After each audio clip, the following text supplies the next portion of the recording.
Am I the a-hole for telling my daughter, 23, that she should marry her boyfriend, 23, before moving in together and for telling her she should have involved me more? My F55 daughter and her boyfriend have been together for 4 years and have to move to a different city. My daughter decided it was a good idea to move in with her boyfriend to get to know how it is to live with him. She told me about that over the phone, and at first I didn't say much because I had to process the info. I didn't intervene because I don't want to be the mean mother who forbids her kids everything.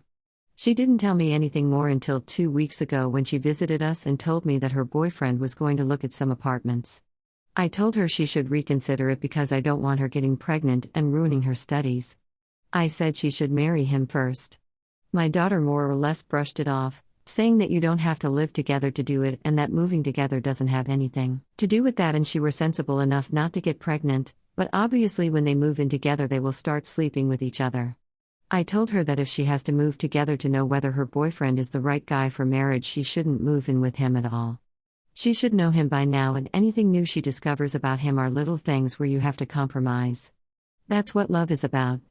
And her boyfriend should at least compromise and marry her. I offered her that as a compromise, after 1 year, because he should accept my daughter how she is.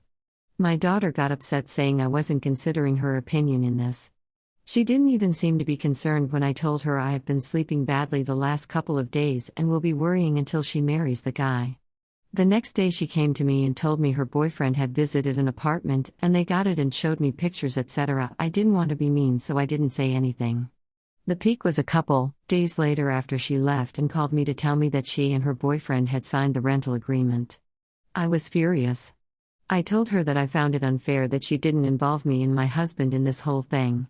It shows how much she values us and our opinion. And that after all we have done for her. We have always supported her no matter what. But still she's been distancing herself from us ever since she left home to study. She didn't want to hear any of it and said she involved us enough. She just rushed through it all without ever asking us about our opinion. She said she did by asking me the first time over the phone, but she should have told me personally. I tried to talk some sense into her, but she wouldn't have any of it and basically blamed me for not getting involved. I should have told her I wanted to talk about it in person and shouldn't have remained silent on the phone. And said that we only support her when she does what we want her to do. That's not true. Now my husband told me I shouldn't have brought it up and just let her be, especially because of her upcoming exams. Am I the a-hole?